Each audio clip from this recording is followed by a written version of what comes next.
في ظهر يوم الجمعة الحزينة سنة 1964 ألاسكا اتدفنت وهي صاحية. زلزال بقوة 9.2 ريختر مسح خط الشاطئ وبلع المواني في مدن زي فالديس وسوارد انهارت تحت المية. الأرض نفسها اتعصرت ولقت ولاية كاليفورنيا نفسها قدام كارثة خلتها تندب خيرة عقولها. خبير الجيولوجيا جون مارلين ومعاه فريق متخصصين اكتشفوا إن الأرض نفسها مش مجرد صخر يابس، دي صفيحة هشة تحتها جحيم بيتحرك وبيهدم أعتى التصاميم الهندسية في ثواني. العلماء دول أدركوا الحقيقة، الزلازل مش هزة أرضية وبس، دي ثورات الأرض النابعة من العمق بتفرغ غضبها في شكل صخور وغازات وموجات صدمة بتسافر في عمق القشرة الأرضية بسرعة مرعبة جدا. لما الصفائح التكتونية تحت الأرض بتتحشر في بعضها الطاقة بتتحبس وبتتحبس لسنين أو حتى لعقود أو لقرون، وفي لحظة لما القشرة الأرضية ما بتستحملش الضغط ده بتتكسر. الكسرة دي هي اللي بنسميها الفالق، وهي دي اللحظة اللي الأرض نفسها بتصرخ فيها. ولو فاكر إن ده كله بعيد عننا وإن دي مجرد قصة بتحصل بس في ألاسكا واطراف العالم تبقى غلطان ومخدوع. تاريخ مصر مع الزلازل مش مجرد بس صفحات كده في كتب الجيولوجيا، ده تاريخ مكتوب بدموع وصرخات اللي اتدفنوا تحت الانقاض. مصر محظوره اصلا بين اعتى حزامين زلازل، الاخدود الافريقي في الشرق واصطدام الصفائح الافريقيه مع اوراسيا في الشمال. وارضنا رغم انها بتبان ثابته الا ان تحتها اصلا شرايين ميته ومستنيه اللحظه اللي تفوق فيها. ارجع معايا بقى بالزمن شويه لسنه 1992 يوم 12 اكتوبر الساعه 3:10 العصر. في ثواني معدوده زلزال دهشور هز القاهره والجماليه والدلتا. الارض اتنفست بعنف بقوه 5.8 ريختر. بس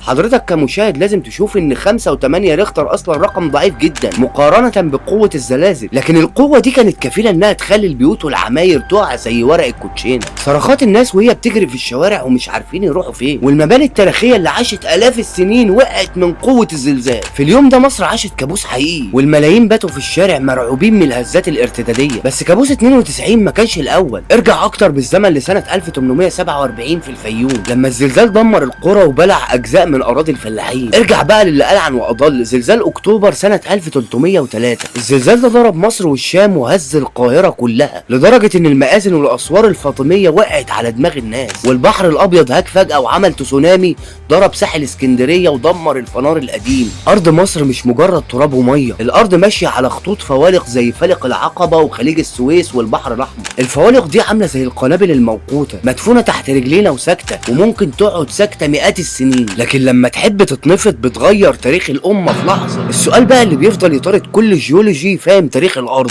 هل الارض اللي احنا ماشيين عليها دلوقتي ثابته بجد ولا هي مجرد استراحه محارب بين كابوس والتاني؟